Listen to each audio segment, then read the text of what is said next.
una serie basada en hechos reales.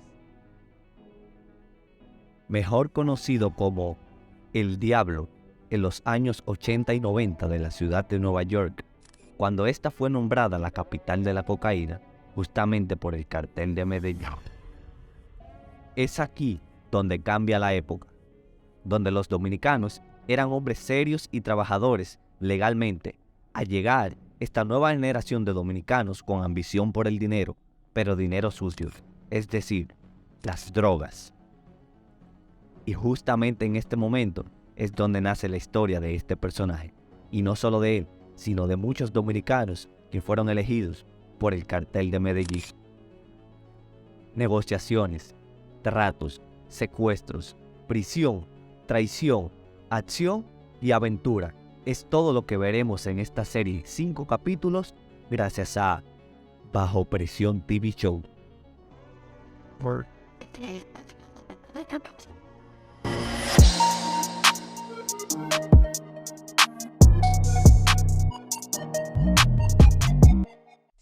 Saludos, ¿qué tal, mi gente de YouTube? Aquí estamos en un nuevo contenido para el canal Bajo Presión TV Show. Nos encontramos actualmente aquí en Santo Domingo, República Dominicana. Estamos ante una persona la cual yo me voy a acomodar bien para escuchar toda la historia que tiene para contarnos hoy en día. Él es Ángelo, una persona en la cual lo poco que nos estuvo comentando de lo que fue su experiencia de vida, es una persona que viene desde hace mucho tiempo viviendo historias de vida. Nos estuvo hablando, comentando, porque fue una persona que duró varios años viviendo en lo que es la ciudad de Nueva York. De los primeros dominicanos que se encontraban allá en la ciudad de Nueva York, que tuvieron cierta vida, vida que para nosotros, los nuevos jóvenes, la nueva época de jóvenes que viene trascendiendo ahora, nos sirve como concientización, ver realmente lo que pasaron todas estas personas en aquel tiempo, la cual no se sienten orgullosos de haber hecho todo lo que hicieron, pero sí hoy en día pueden darnos un mensaje y ayudarnos a nosotros, los que estamos jóvenes, a no tomar esos caminos que ellos tomaron.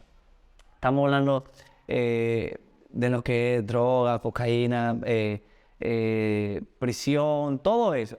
Son cosas que por un punto muchas personas pueden verlo como algo malo, pero se le puede sacar algo bueno. Y un final, que al final también es que él tiene ganas de escribir un libro de lo que es su vida, cómo nace, cómo se expanden los dominicanos en Nueva York, ya que fueron de los primeros, y de las diferentes etapas de los dominicanos allá en lo que es Washington.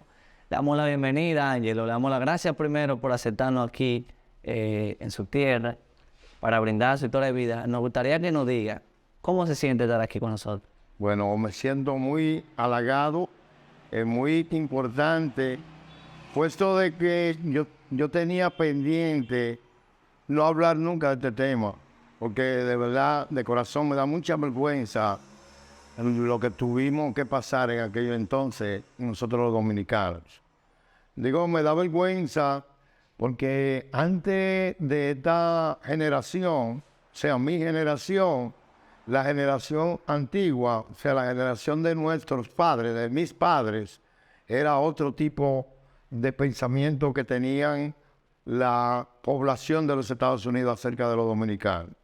Nosotros fuimos allí prácticamente a cambiar todo, pero no me estoy echando la culpa y estoy culpando a todo lo que vivimos ese momento, pero lamentablemente no fue sinceramente la culpa de nosotros.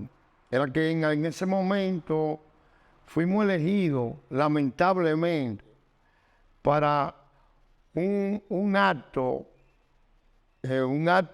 ¿cómo le explico?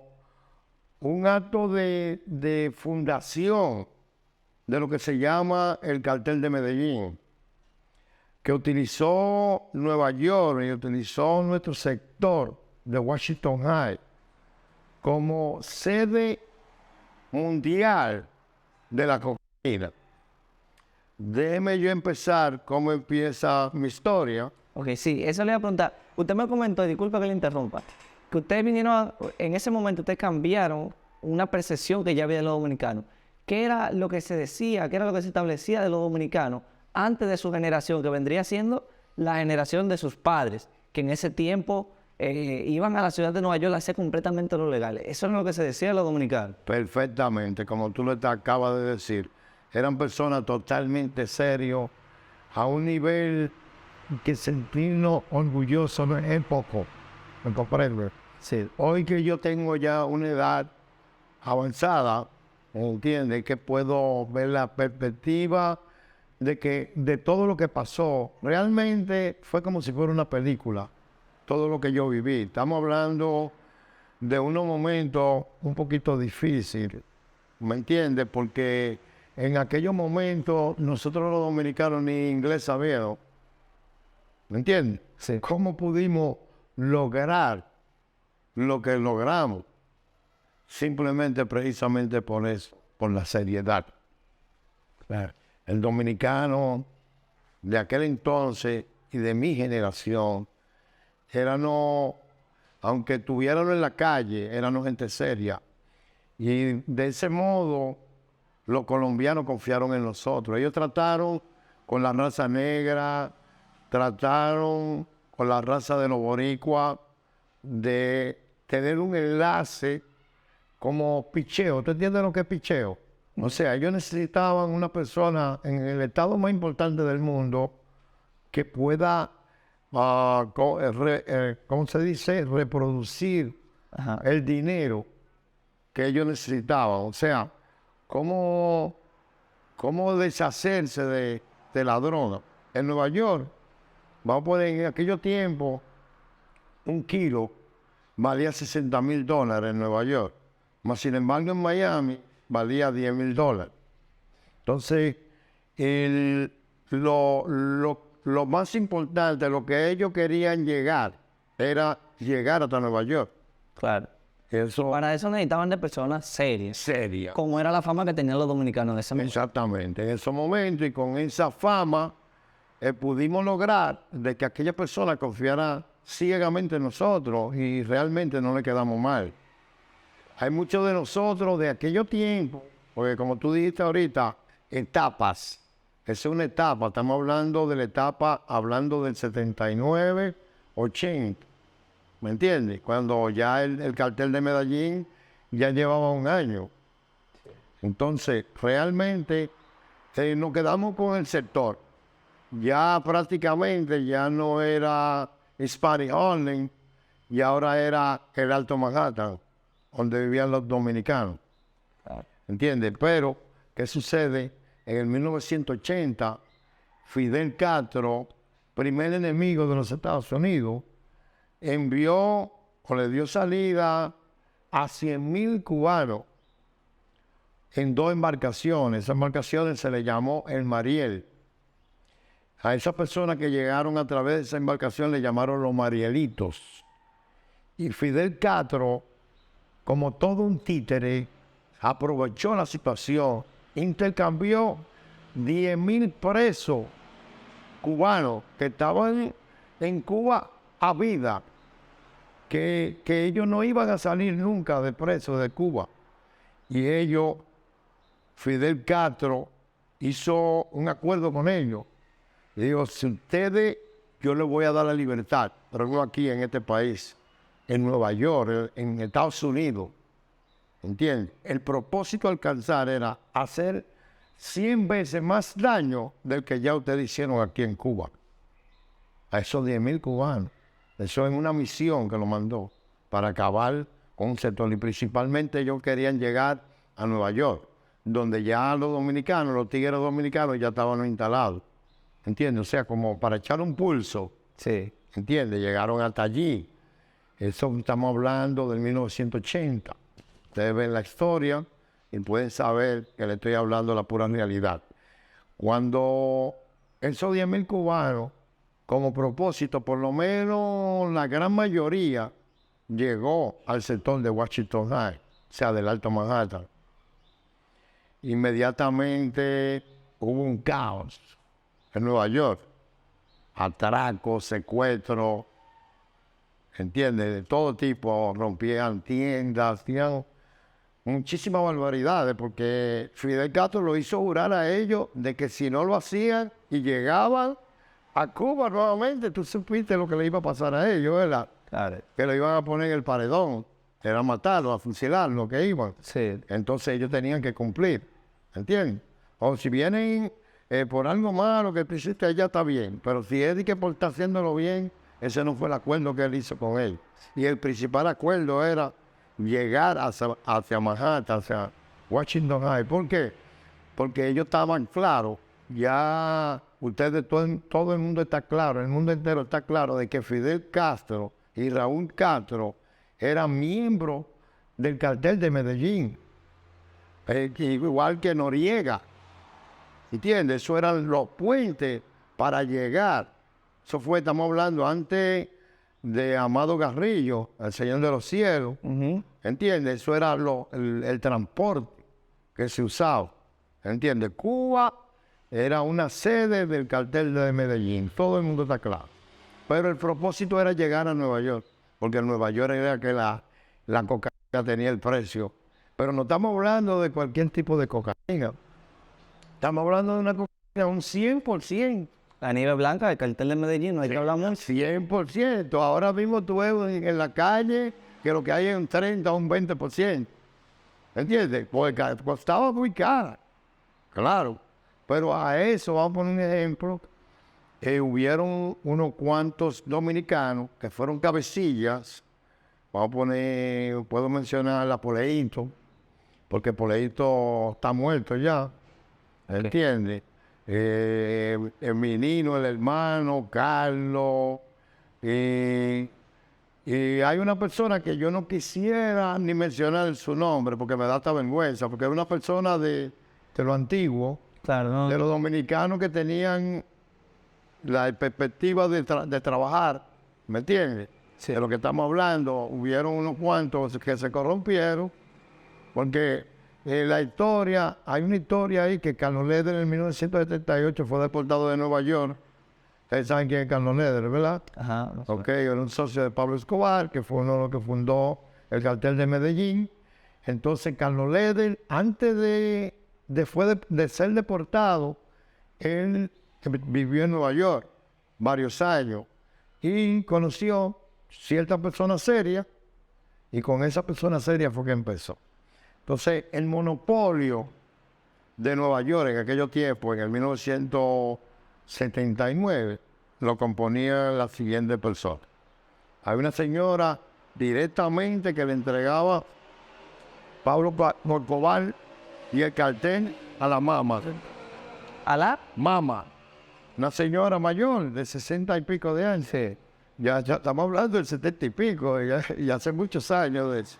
Se le entregaban a esa persona que no quisiera mencionar su nombre. No hay problema. Los nombres que usted sepa de Ese era reservarse. el más importante de todo. Entonces, ya vamos a poner, esa es la parte de downtown. Camacho, la mama y este señor que no quiero mencionar, eran los que controlaban la parte de downtown. Pero ese señor que yo estoy mencionando le entregaba a Mario Capacete, que era uno de los comandantes de la Revolución del 65, que fue a la guerra de Vietnam, que te expliqué, ¿verdad? Sí. En el 1980, él tuvo una guerra con los hermanos Moreno, Black y Junior. Son muy mencionados también. Sí. ¿Me entiendes? Había otro que le llamaban el mecánico, bomberito. Eso eran de la parte del Middletown. Vamos a poner, estamos hablando de la 109 y Colombo Avenue. Sí. ¿Entiendes? Es que nosotros nos fuimos expandiendo hacia el Alto Manhattan. Cuando ya llegamos a la 125, Moreno controlaba esa área. Cuando estamos hablando de la 170, 163, todo eso, el Poleito era que controlaba, ese era el monopolio. Más para allá llegamos a la 191 y era Justino de los Santos, no sé si tú ahí te mencionaste ese personaje. Justino de los Santos, sí, lo he escuchado. Justino de los Santos, controlaba parte del 191, 193, estamos hablando de The Wing, Juan Valdés, Pupilo, bueno, eso era el monopolio de dominicanos que estaban controlando la ciudad de Nueva York, las calles de la ciudad de Nueva York a través de la cocaína. La cocaína. ¿Entiendes? Entonces, Todo eso estamos hablando todavía de los años, usted me dijo, del 80. del 80. Ajá. Ok, y en ese momento estaba usted ya involucrado en todo esto. Involucrado. Yo corría con Poleito. Ok. Yo era del grupo de Poleito y nosotros estábamos ubicados, que para mí el bloque más importante en aquellos momentos fue el bloque de Poleito, la 163. En la 163, sin mentirte, en aquellos tiempos, en los 70, en los 80, ¿entiendes? Se estaba vendiendo $1 millón en aquellos tiempos, diario. $1 millón Exagera. diario nada más en aquel solo bloque. Wow. Eso era como el oro blanco. ¿Qué papel usted jugaba ahí con Poleito? Bueno, ellos me entregaban a mí. Me entregaban 125, o sea, un octavo. Un octavo son 125 gramos de cocaína pura. Y medio octavo son 62 gramos y medio. Cuando tú empezabas con 62 gramos y medio y me entregaban, ¿me entiendes? A esos 62 gramos y medio tú le podías dar uno y se quedaba igualito. Y aparte de eso, que tú lo comprabas por a 60, lo vendías a 100. ¿Entiendes? O sea, eran los años de oro de Nueva York, donde todo estaba barato y el dinero estaba... El dinero estaba, claro, porque había ya un dinero, porque, como usted dice, usted viene de una sociedad donde no había nada de eso, a entrar a una nueva época donde esto es un nuevo mercado de gente que tiene su dinero, no lo malgastaba en vicio ni nada de eso, porque eso no existía. O sea, ustedes entran donde recientemente está empezando esa época que ustedes le llaman, no sé qué nombre usted le daría, esta nueva época del cambio. Porque como tú dijiste, son varias etapas. Sí. ¿Entiendes? Esa es la etapa de oro, la considero yo. ¿Por qué? Porque los dominicanos, los que estaban en bebida, no estaban en droga. Nosotros éramos personas que, aunque estemos en la calle, no estábamos consumiendo ningún tipo de droga. Okay. ¿Entiendes? Yo te voy a explicar ahora mismo cuando todo empieza a quebrarse, cuando todo empieza a ponerse mal. Todo era muy bien, nosotros nos llevábamos bastante bien, nos topábamos en la discoteca y teníamos una armonía, todos los grupos juntos. Había sí problemas, había guerra de personas, vamos a poner Moreno con Mario Capacete y todo aquello. Pero que empezaron los problemas, ¿entiendes? En realidad fueron los negros. Los negros no se sentían cómodos de que nosotros estuviéramos controlando la zona donde ellos nacieron. ¿Entiendes lo que es? Entonces ellos quisieron subir a venir a atracar los dominicanos. Pero como yo te expliqué anteriormente, que existieron unos verdugos que pelearon aquí en la Revolución del 65, que no cogían esa. Yo no considero que tenían, ¿cómo diría yo? Para no Tenían los pantalones bien puestos, ¿entiendes? Que no cogían eso y cualquier cosa, eran francotiradores. Había uno que le llamaban Marino. Marino, hasta la misma policía le temía. Él era francotirador del Army de los Estados Unidos cuando lo mandaron para Vietnam. Un francotirador era, o sea, él limpiaba antes de que entraran los soldados. Con ese nosotros contábamos.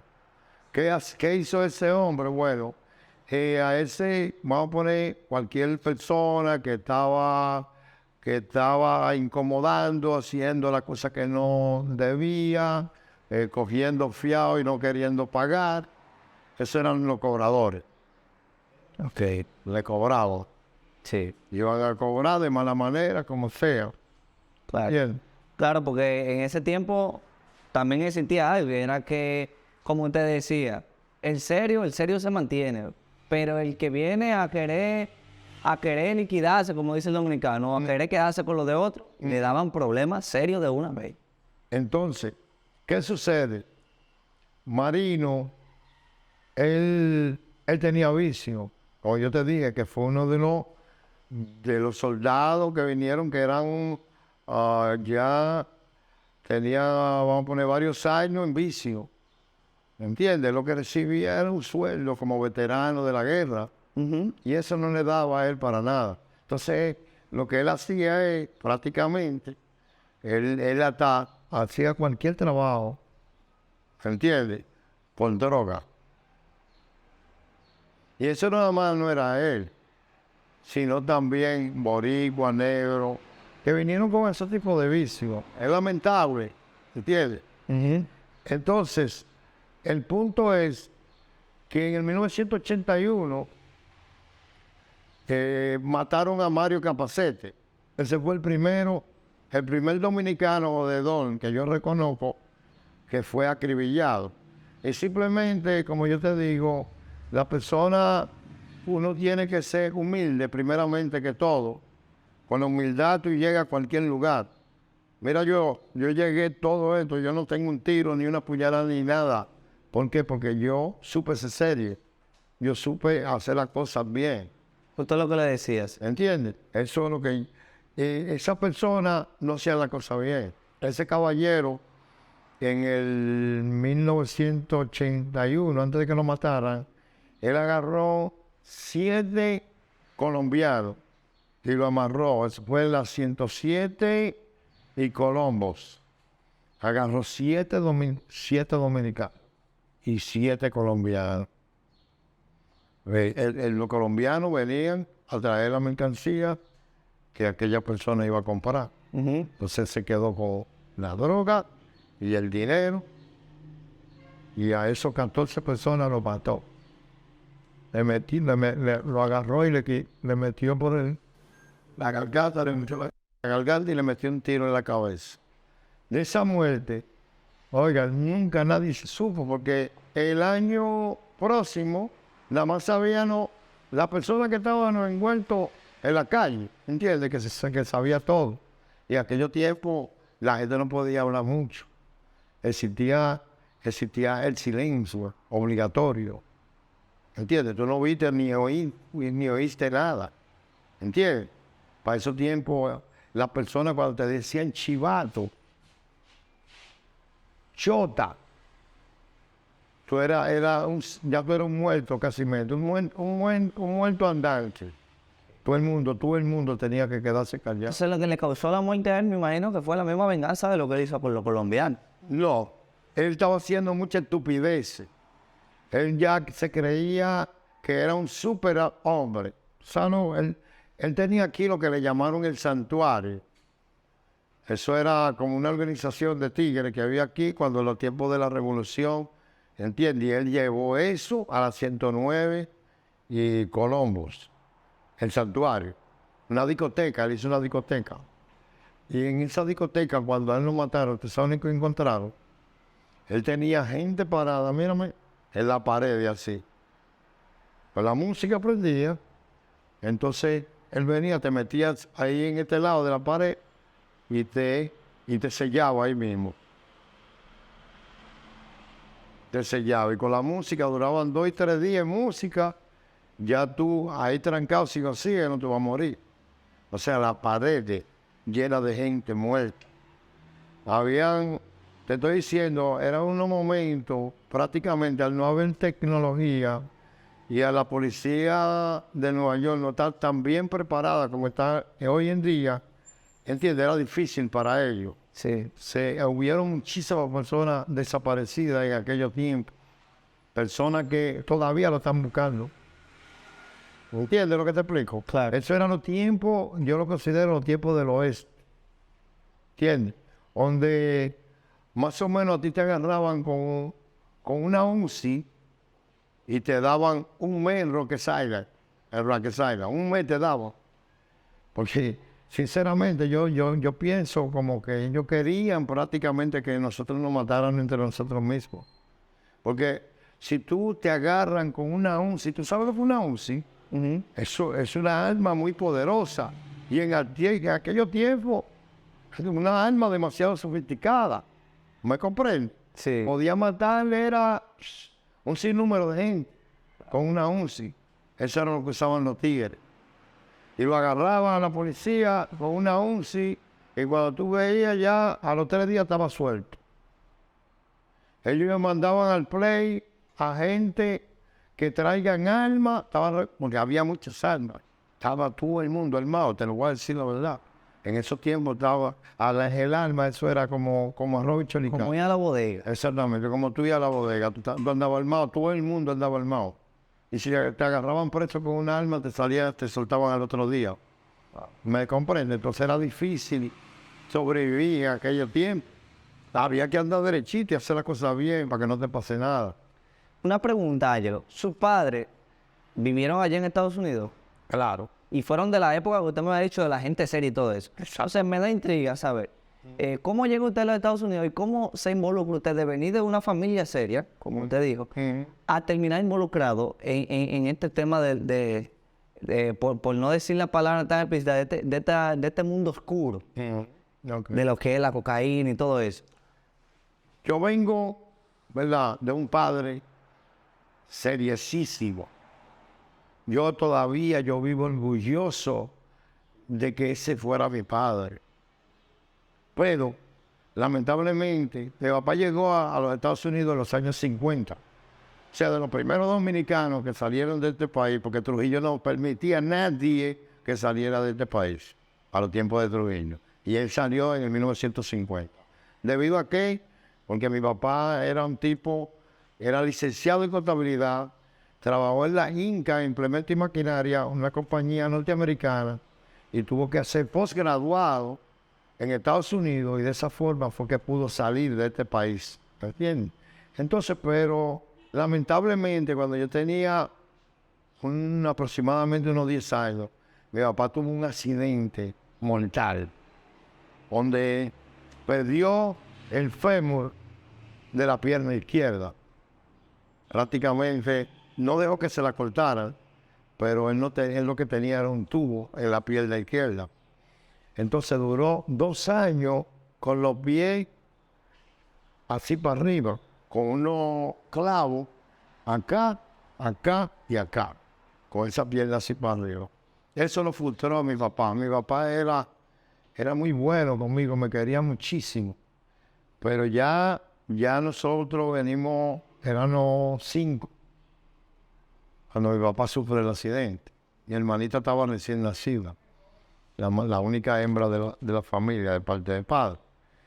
Entonces, cuando mi papá sale del hospital, como que se frustró, se traumatizó. Y yo era el mayor de todo. Entonces, me puso, con tan poca edad, me puso mucha responsabilidad. Y hasta un extremo de tanto golpe que yo tenía que salir corriendo. Y por esa situación, y te voy a decir algo, yo le doy gracias a mi papá por esos golpes que me dio. ¿Tú sabes por qué? ¿Por qué? Porque esos golpes fue lo que me hicieron fuerte para soportar todo lo que yo soporté y viví en Estados Unidos.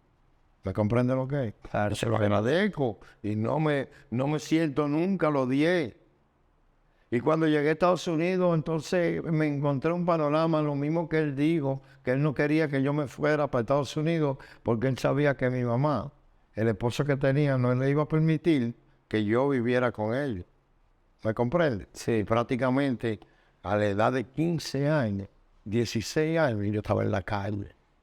En Estados Unidos. Y siendo yo un menor, me encontré una colombiana. Eso fue en New Jersey, como te expliqué. Yo duré en New Jersey un par de años. Sí, ¿a qué edad llega usted a Estados Unidos? A los 15 años. A los 15. Y a los 16 años ya yo estaba prácticamente con una funda en una calle vendiendo droga. Ok. ¿Me entiendes? Lamentablemente. No voy a tapar el sol con un dedo. O sea, al final no lo recibió, no lo quiso recibir el padrastro No, hubo... ¿Cómo te digo? Ahora nosotros lo llamamos bastante bien, porque para que tú veas cómo es la cosa de la vida, mi mamá y mi papá están muertos y él sigue vivo. Ok. Mira qué cosa tiene la vida. Y ahora somos los mejores amigos. Wow. Él y yo. ¿Cómo cambia la vida, eh? Es como, él me trata como que si fuera su papá, porque los hermanos míos de parte de madre, él es su papá. ¿Entiendes? Y él me lleva a mí como si yo fuera uno de los hijos de él. Ah, ¿Me bueno. comprende? Pero en ese momento le tocó irse a la calle. Me tocó irme a la calle, ya yo te estoy diciendo, a los 16 años, a los 15 años, yo estaba en New Jersey, en la discoteca. Ahí tuve una experiencia y me encontré con una mujer. Yo era un tipo aparente, ¿entiendes? Las mujeres andaban atrás, ya tú sabes, tenía mucha demanda. ¿Entiendes? Era un tipo bien elegante, Sin presumir mucho. sin presumir mucho. Bueno, me topé yo con una cubana, perdón, se llamaba Marisela. Marisela trabajaba por una red ¿Con una cubana o colombiana? una red, era cubana, Ok. una red